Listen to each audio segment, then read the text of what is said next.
ketika sebuah pemerintahan bertugas, dia harus memberikan kesetaraan kepada semua pelaku usaha. Jangan sampai pelaku usaha yang dianggap teman diberi fasilitas, pelaku usaha yang bukan teman tidak diberikan fasilitas. Dan persoalan mafia ini yang tadi saya sampaikan, itu sering sudah masuk ke dalam proses. Saya beri contoh. Ketika kami bertugas di Jakarta, ini salah satu ketidakpastian yang harus kita bereskan. Setiap tahun kita selalu meributkan soal UMP, upah minimal provinsi. Dan di DKI Jakarta, upah yang biasanya naik rata-rata 8% karena kondisi perekonomian turun. Tapi di tahun 2021 kemarin, untuk upah tahun 2022, mendadak peraturannya diubah. Peraturan yang biasanya kalau kita terapkan memberikan kenaikan UMP yang masuk akal, kemarin UMP-nya angkanya itu amat rendah. Kalau tidak salah sekitar Rp37.000 kenaikannya.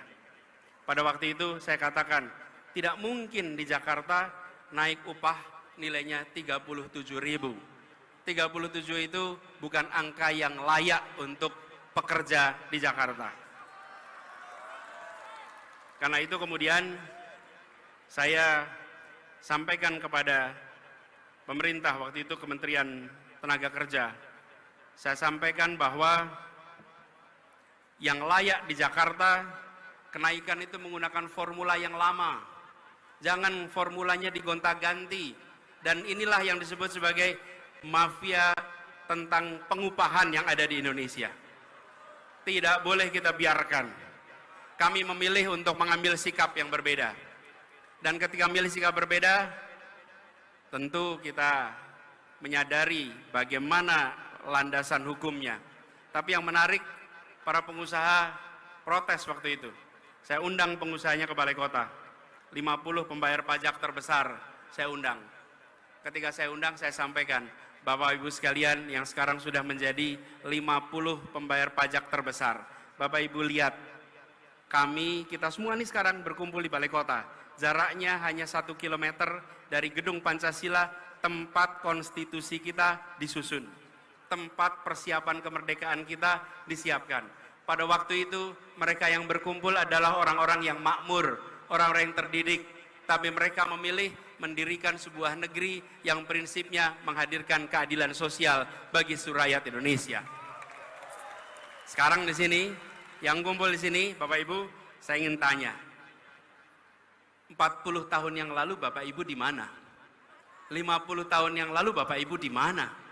Kita semua 40 tahun yang lalu, 50 tahun yang lalu bukan siapa-siapa. Republik ini sudah memberikan kesempatan Bapak Ibu sekalian menjadi 50 pembayar pajak terbesar karena Republik ini memberikan kesempatan kepada Bapak Ibu sekalian. Sekarang berikan kesempatan pada para pekerja untuk mereka bisa mendapatkan kesetaraan masa depan. Sebagaimana Bapak Ibu sekalian mendapatkannya. Ini soal kita bergiliran masing-masing memberikan kesempatan.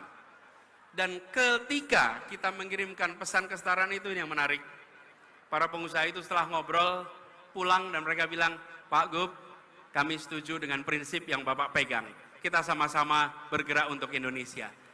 Bapak Ibu sekalian, ketika kita bicara tentang nilai-nilai, maka semua akan terpanggil. Itulah sebabnya hari ini kita berjuang, karena kita membawa nilai-nilai dan kita ingin memanggil semuanya untuk berjuang bersama kita.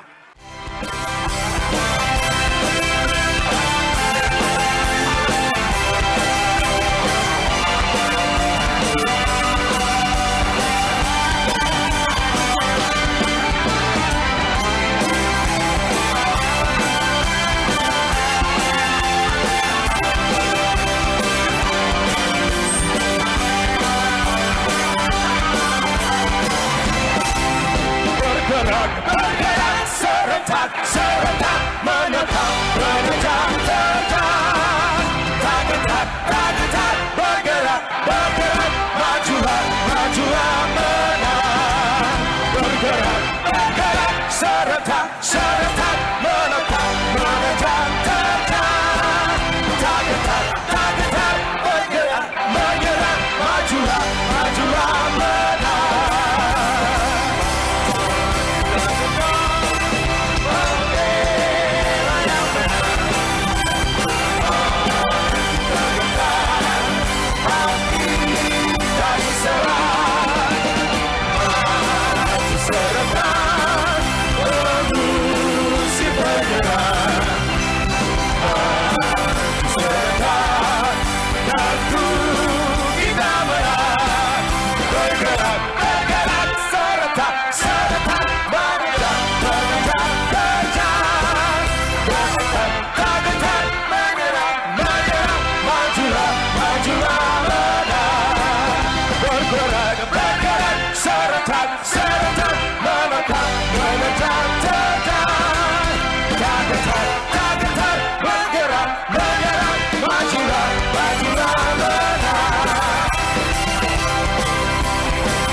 Terima kasih sudah nonton.